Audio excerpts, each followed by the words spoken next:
Hi everyone, welcome to my channel. I hope you're doing well. Many of you have been asking me about how to prepare English for the SSC exam. So in today's video, I'll be talking about it. तो जब हम preparation नया-नया start करते हैं, हमको बहुत बहुत सारी कन्फ्यूजन होती है कि कौन से बुक से पढ़ें, कौन से टीचर से पढ़ें एंड वोकैब्स कैसे याद होगा, ग्रामर कैसे करें, तो इन सब के बारे में आज बात करेंगे।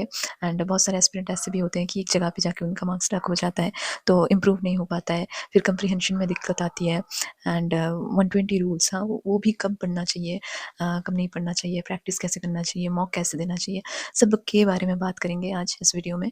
सो बने रहिए लास्ट तक। एंड हाँ, और एक बात बता देती हूँ कि मतलब जो भी मैं कहूँगी, जो भी ये है, तो that will be completely based on my experience and my knowledge whatever I have gathered till now as an aspirant. तो बस यही है एंड ज़्यादा देर नहीं करते हैं and let's get started. So beginner से ही स्टार्ट करते हैं। जो भी नया शुरू करते हैं तो उनको दिक्कत आती है कि कौन से बुक से कैसे पढ़ें।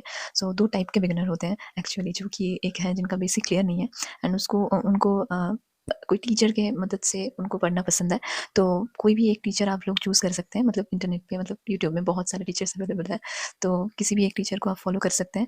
वैसे मेरा तो किसी के साथ फर्स्ट हैंड एक्सपीरियंस है नहीं, तो उतना मैं क्लियरली नहीं बता पाऊँगी, बट फिर भी मैं कुछ नाम बता देती हूँ। आई मीन रानी मैम है, निमिषा बंसल मैम है, फिर मनीषा बंसल मैम है, अमन वशिष्ठ सर हैं। तो ऐसे बहुत से टीचर्स आपको मिल जाएँगे, आप किसी भी एक को चूज़ कीजिए, जिसके साथ भी आपकी ट्यूनिंग अच्छी बैठ रही हो, जिसका चीज़ें आप ज़्यादा अच्छे से समझ पा रहे हो, तो उनसे ही आप क्लास लीजिए एंड बाकी तो सिर्फ फिर वही संभालेंगे, उसके अकॉर्डिंग ही आपको चलना है, नोट्स वगैरह कवर करनी है एंड बाकी की चीज़ें आप यहाँ से सुन सकते हैं। पहले आप सिलेबस कंप्लीट कीजिए। अभी जो सेल्फ स्टडी करेंगे उनके बारे में बात करते हैं। तो आपके पास एक बुक होना चाहिए ग्रामर कंप्लीट करने के लिए, वो है नीतू सिंह का बुक। ये सब कोई यही बोलता है, तो मैं भी यही बोलती हूँ कि मैंने भी वहीं से किया है। सो वो बहुत ही अच्छा बुक है, सो वो होना चाहिए एंड वोकैब्स के बारे में बाद में बात करते हैं, पहले ये बता दें। तो से वहाँ से आपको चैप्टर बाय चैप्टर, मतलब सीक्वेंस में पढ़ना है, किसी भी एक चैप्टर में घुस नहीं जाना है, ठीक है? मतलब पहले जो मतलब इंग्लिश का बेस होता है उससे शुरू कीजिए, जो कि है हमारा टेंस, ठीक है? टेंस के बिना कुछ नहीं हो सकता इंग्लिश में। सो पहले आप उससे स्टार्ट करेंगे, फिर आप पार्ट बाय पार्ट आएँगे, जो भी पार्ट्स ऑफ स्पीच हैं हमारे, उनमें आप चले जाएँगे, फिर नाउन, प्रोनाउन, एडजेक्टिव, वर्ब ऐसे करके आप सब सारा कंप्लीट कीजिए। फिर वो अपने हिसाब से आप कर सकते हैं, ठीक है? तो ये हो गया एंड फिर आप एक चैप्टर को कैसे पढ़ेंगे ग्रामर में, वो बता देते हैं, ठीक है? तो मान लीजिए आप टेंस में गए, ठीक है? आप पढ़ेंगे कि अच्छा ये रूल्स है, ये रूल्स है। रूल्स के साथ-साथ आपको एग्ज़ाम्पल के थ्रू उसको समझना भी है, ठीक है? आपको अप्लाई करना है, एप्लीकेशन भी सीखना है, सिर्फ रूल्स नहीं याद करना है, ठीक है? अगर आप ऐसे करके पढ़ेंगे ना, आपको लॉन्ग टर्म में भी ये सारा मतलब हेल्प करेगा एंड एग्ज़ाम में तो बहुत ज़्यादा करेगा, क्योंकि रूल्स याद नहीं रहते ना। जब आप पहले-पहले करेंगे ना, उतना सारा रूल्स, आप पहला चैप्टर याद रहेगा, बट जब आप दूसरे चैप्टर में जाएगा तो पिछले वाला भूल जाएँगे फिर, ठीक है ना? सिर्फ रट के करेंगे तो, ठीक है? तो एग्ज़ाम्पल के थ्रू ज़्यादा एग्ज़ाम्पल्स पे कंसंट्रेट कीजिए कि ठीक है? मतलब जो भी आप पढ़ रहे हैं उसको अप्लाई करना सीखिए, ठीक है? और ऐसे करके आप सारा रूल्स पढ़िए एंड फिर क्या करना है, जब चैप्टर खत्म हो जाता है, एंड में आपको बहुत सारे क्वेश्चंस मिल जाएँगे, ठीक है? बहुत सारे क्वेश्चन तो नहीं मिलेंगे, मतलब जितना भी है आपको उनको प्रैक्टिस करना है, अच्छे से मतलब सॉल्व करना है, बना लेना है। फिर आपको you have to move to the next chapter now, ठीक है? तो अब नेक्स्ट चैप्टर में गए, वैसे ही सेम रूल फॉलो कीजिएगा, ठीक है? ऐसे करके आपको वीक में जितने भी चैप्टर्स होंगे, ठीक है ना, वीकेंड में आके आपको सब चैप्टर्स को रूल्स रिवाइज करना है एंड फिर अपने से वो सब क्वेश्चंस फिर से लगाने हैं, ठीक है?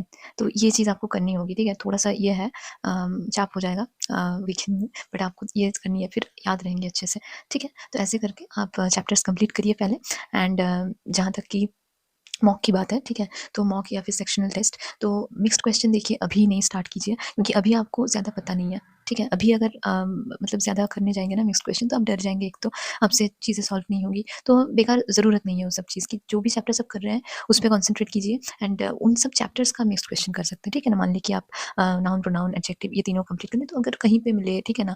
तो वैसे तो मिलते नहीं है, बट अगर कहीं पे या फिर कोई टीचर करा रहा है, तो आप वहाँ से मिक्स्ड क्वेश्चन प्रैक्टिस कर सकते हैं, बस उन्हीं चैप्टर के ऊपर, ठीक है? आप अपने से मतलब जो चैप्टर किए नहीं है, उन चैप्टर के पीछे अभी भागिए मत, क्योंकि आप बिगिनर हैं अभी, ठीक है? हो गया। फिर जैसे-जैसे आपका कंप्लीट होता जाएगा, आप वैसे-वैसे अपना मतलब फिर मिक्स्ड क्वेश्चन ही तो करना है, ठीक है? ज़िंदगी भर तो आपको मतलब नाउन, प्रोनाउन, एडजेक्टिव ये सब अलग-अलग नहीं पढ़ना है ना। एग्ज़ाम में आपको मिक्स्ड क्वेश्चन आएँगे, एरर डिटेक्शन आएँगे, तो उसके लिए आपको फिर ट्रेन्ड होना है। पहले आप बेसिक ये सब कंप्लीट कर लीजिए, फिर आपको उस रास्ते में ही जाना है, बट धीरे-धीरे जाना है, ठीक है? Step by step. ऐसे अचानक से एक स्टेप जंप करके जाएँगे तो आपको ही दिक्कत होगी, ठीक है? तो ये चीज़ हो गया एंड फिर सॉरी, मेरा मेरा वॉइस थोड़ा ख़राब है अभी गला, तो थोड़ा-सा प्रॉब्लम हो रही है इसलिए। बट अभी आते हैं वोकैब्स की ओर, ठीक है?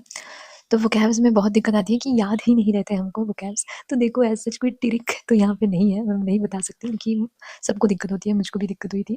But you have to tackle it and करना है आपको। तो डेली आप क्या कीजिए एक पेज करके जितना भी आपका कैपेसिटी है उसके अनुसार 20 करके, ठीक है, एटलीस्ट आप पढ़ना स्टार्ट कीजिए, ठीक है? तो कैसे पढ़ेंगे, एक आप कुछ भी इमेज के साथ उसको रिलेट कर सकते हैं, कुछ भी अपने से कुछ बना सकते हैं। वो भी मैं जो खुद करती हूँ वो है कि आपको एग्जाम्पल के थ्रू याद करना है, ठीक है?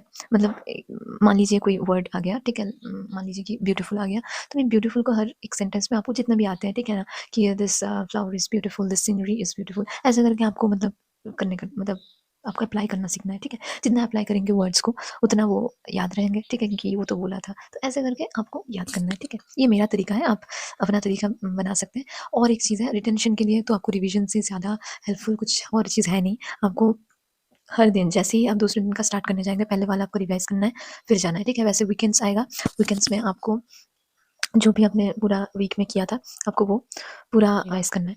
तो वो हो गया। तो इतना ज़्यादा टेंस्ड होने की, घबराने की कोई बात नहीं है। सबको प्रॉब्लम होती है। किसी का द 2 दिन में होता है, किसी का 4 दिन में होता है, किसी का 10 दिन में होता है। तो वो चीज़ डिफ़र कर सकती है, बट आपको होगा ज़रूर, ठीक है? Trust the process, okay? So होगा ज़रूर। तो यही चीज़ है वोकैब्स को लेके। एंड अभी आते हैं कम्प्रिहेंशन के लिए। तो पहली बात तो आपको याद रखना ये ज़रूरी है कि सेंटेंस कैसे बनते हैं। सेंटेंस वोकैब्स एंड ग्रामर से बनते हैं, ठीक है? वो सेंटेंस से फिर पैराग्राफ बनते हैं, पैराग्राफ से आपका पैसेज या फिर जो भी टेक्स्ट है, ठीक है, आपका बनता है। तो पहले उसको समझने के लिए हमको ग्रामर एंड वोकैब्स की थोड़ी बहुत नॉलेज हो जानी चाहिए, ठीक है? एंड कि कैसे एप्लीकेशन होता है। तो तब तक आप क्या कीजिए, पहले अगर बिगिनर हैं, आप एकदम मतलब कुछ नहीं पढ़े हैं, तो एकदम से आपको स्टार्ट नहीं कर देनी है। मान लीजिए आपको कुछ नहीं पता एंड आप चले हैं कम्प्रिहेंशन मतलब पैसेज पढ़ने या फिर कुछ भी पढ़ने, धीरे-धीरे सब स्टार्ट होगा, ठीक है? थोड़ा-सा आपको अंडरस्टैंडिंग जैसी होने लगेगी ना, आप फिर मतलब कम्प्रिहेंशन में आप एकदम ईज़ी टॉपिक से स्टार्ट कीजिएगा, ठीक है? जो भी एकदम ईज़ी टॉपिक होता है, जो भी आपको पसंदीदा टॉपिक होता है, जो भी आपको इंटरेस्टिंग लगता है। मान लीजिए किसी को स्पोर्ट्स में इंटरेस्ट है, तो वो स्पोर्ट्स से रिलेटेड आर्टिकल्स पढ़ेगा, ये वो, ठीक है? तो आप ऐसे करके छोटा-छोटा एंड ईज़ी-ईज़ी चीज़ें पढ़नी है पहले। एकदम से ये नहीं करना है अपने दिमाग को, नहीं तो वो चीज़ फिर घबरा जाएगा, ठीक है? पैनिक अटैक्स आएँगे आपको, तो वो सब नहीं करना है, ठीक है? धीरे-धीरे आपका अपना लेवल बढ़ाना है। फिर आप डिफरेंट फ़ील्ड्स में मतलब डिफरेंट चीज़ों के ऊपर, टॉपिक्स के ऊपर आप एक्सपेरिमेंट करेंगे, पढ़ते रहेंगे। ऐसे आपको नॉलेज गेन होता रहेगा, ठीक है? तो ये चीज़ कम्प्रिहेंशन के लिए इनफ है। जितना पढ़ेंगे, जितना अपना अंडरस्टैंडिंग में फ़ोकस करेंगे ना, कि उतना वो सब चीज़ें अच्छा होता जाएगा, ठीक है? कम्प्रिहेंशन इज़ ऑल अबाउट अंडरस्टैंडिंग, जैसे कि नाम ही है कम्प्रिहेंशन, रीडिंग कम्प्रिहेंशन, तो आपको कम्प्रिहेंड करना है बस, ठीक है? तो वो चीज़ हो गया। एंड अभी और क्या है? और तो कुछ नहीं लगता। हाँ, जिनका मार्क्स अटक गया है, ठीक है, एक जगह पे, जिनका इम्प्रूव नहीं हो रहा है, तो वो क्या करेंगे? वो पहले तो बैठेंगे एंड 5-6 मॉक लगाएँगे, ठीक है? अब देखेंगे, एनालाइज़ करेंगे अच्छे से टेस्ट को कि कौन से चीज़ में आपका, कौन से सेक्शन में आपका मार्क्स कम आ रहा है, ठीक है? मान लीजिए किसी का ग्रामर में प्रॉब्लम आ रहा है, तो जिस चैप्टर में आपका प्रॉब्लम आ रहा है, अब बुक खोलेंगे, आपने जो किया था, अपना जो भी नोट्स वगैरह बनाए थे, उसको रिवाइज़ करेंगे, ठीक है? चैप्टर्स के क्वेश्चन लगाएँगे पहले, ठीक है? नोट्स से लगाएँगे, जो भी आपने किया था, टेस्ट लगाएँगे, उसका सेक्शनल टेस्ट लगाएँगे, फिर आप आइएगा, फिर आप टेस्ट दीजिएगा, देखिएगा आपका वो चैप्टर मतलब ठीक हो जाएगा, ठीक है? तो ये हो गया। एंड फिर आपको क्या करना है, मान लीजिए किसी का वोकैब्स में दिक्कत है, तो उनके लिए तो कुछ इलाज, ऐसे कोई पर्टिकुलर वोकैब उनका फँस रहा है, तो उनके लिए देखिए एक वोकैब पढ़ने से तो नहीं होगा, आपको पूरा से पूरा रिवाइज़ करना पड़ेगा, ठीक है? तो ऐसे रूटीन बनाइए अपना। फिर टारगेट लीजिए कि अभी एक बार तो पढ़ चुके हैं आप, तो टारगेट करके 50 एक दिन में 60 ऐसे करके आप अपनी कैपेसिटी के हिसाब से पढ़ते रहिए। देखिए वो डेली जितना करेंगे ना, वो इम्प्रूव होता जाएगा, ठीक है? उसमें आपको परेशान नहीं होना है। हो गया। एंड तो ये बात है, तो आई थिंक मैंने सब कुछ ही कवर कर दिया और तो कुछ नहीं बच गया है। हाँ, और एक चीज़ बहुत ही ज़रूरी बात है, 120 रूल्स, हाँ, वो कब करना है, ठीक है? तो 120 रूल्स देखिए उन लोग के लिए होता है जो सिलेबस कंप्लीट कर चुके हैं, 1-2 बार रिवाइज़ हो चुका है, तो अब आप एग्ज़ाम देने जाएँगे, थोड़ी ना इतना सारा पढ़ने बैठेंगे, तो 120 रूल्स आपका मिक्स्ड रहेगा, आप उसको मतलब पढ़ के जल्दी से आप चले जा सकते हैं, ठीक है, एग्ज़ाम देने। तो इसके लिए बेनिफिशियल है, बट बिगिनर्स अगर वहाँ से स्टार्ट करेंगे, तो समझ रहे हैं, वहाँ पे मिक्स्ड है सब कुछ, और मतलब बहुत सारी चीज़ें फिर समझ नहीं आएँगी, फिर रट्टा मारना हो जाएगा, ठीक है? जो कि सही नहीं है। थोड़ा बहुत बेसिक भी आपका क्लियर है, तो भी आप शिफ्ट कर सकते हैं, वो अपने आपको जो कंफर्टेबल लगे, ठीक है? बट मैं सजेस्ट नहीं करूँगी कि बिगिनर जिनको कुछ भी नहीं पता है, वो 120 रूल्स के ऊपर चले जाएँ, ठीक है ना? वीडियोज़ देखना स्टार्ट करें उसको लेके। हालाँकि वहाँ से ही आते हैं क्वेश्चन, ऐसा नहीं है कि आपको एकदम नाउन क्या है, प्रोनाउन क्या है, वो तो अंडरस्टैंडिंग के लिए मैं बता रही हूँ कि पढ़ के रखिए, अच्छा होगा, अपना नॉलेज बढ़ेगा, ठीक है? वो सिर्फ नॉलेज के लिए है। अब बहुत सारे लोग बोलेंगे कि हमको नॉलेज की क्या ज़रूरत है, हमको एग्ज़ाम निकालना है। तो नॉलेज की ज़रूरत है, ओके? नॉलेज से ही आप वो सब क्वेश्चंस कर सकते हो जिन जो कोई नहीं कर सकता, ठीक है? जिनको मतलब थोड़ा बहुत सबका अटकता है, तो वो चीज़ नॉलेज से आती है, तो ज़रूरी तो है। तो वो चीज़ हो गया, ये मेरा ओपिनियन है, आप अपना से देखिए। एंड बाकी मैंने सब कुछ ही कवर कर दिया है इस वीडियो। आई होप कि ये बहुत ही मतलब ये आपको कॉम्प्रिहेंसिव एंड होलसम वीडियो लगी हो। मैंने सब कुछ कवर करने की कोशिश की है। अब पता नहीं, ठीक है। एंड जो भी बिगिनर्स है, सेक्शनल टेस्ट लगाना नहीं भूलिएगा, ठीक है, वो बहुत ज़रूरी है। सेक्शनल मतलब sorry, chapter test, okay, chapter test लगाना नहीं भूलिएगा। जो भी चैप्टर्स कर रहे हैं आपको रिविजन करना बहुत ज़रूरी है। एंड फिर आप सेक्शनल की ओर जा सकते हैं। धीरे-धीरे आप मिक्स क्वेश्चन पे अब फिर वही करना है। प्रैक्टिस करना चाहते हैं ज़्यादा से ज़्यादा क्वेश्चन, तो पिनाकल, किरण, कोई भी बुक आप ले सकते हैं, ठीक है? वहाँ पे बहुत सारे मिक्स्ड क्वेश्चन आपको मिल जाएँगे प्रीवियस ईयर के, तो आप करिएगा तो बहुत ज़्यादा वो चीज़ बेनिफिशियल हो जाएगा फिर, क्योंकि आपका ऑलरेडी हो चुका है। सो वो सब बुक है, तो ये बुक आप कर सकते हैं, आपके प्रैक्टिस के लिए अच्छा रहेगा। सो यही है, that's it for today. And बहुत मतलब अगर कोई दिक्कत हो रही हो, क्योंकि बोलने में तो ऑब्वियसली मुझको थोड़ा-सा अभी हो रहा है। तो जो भी हो अपना फीडबैक दीजिए। एंड यहाँ पे एंड करते हैं, मिलते हैं आपसे नेक्स्ट वीडियो में। तब तक के लिए बाय बाय। एंड कोई भी भूल चूक हुई है तो माफ़ कर दीजिएगा। एंड बस और कुछ नहीं है। जा सकते हैं, बहुत ज़्यादा लेक्चर दे दी मैं। बाय।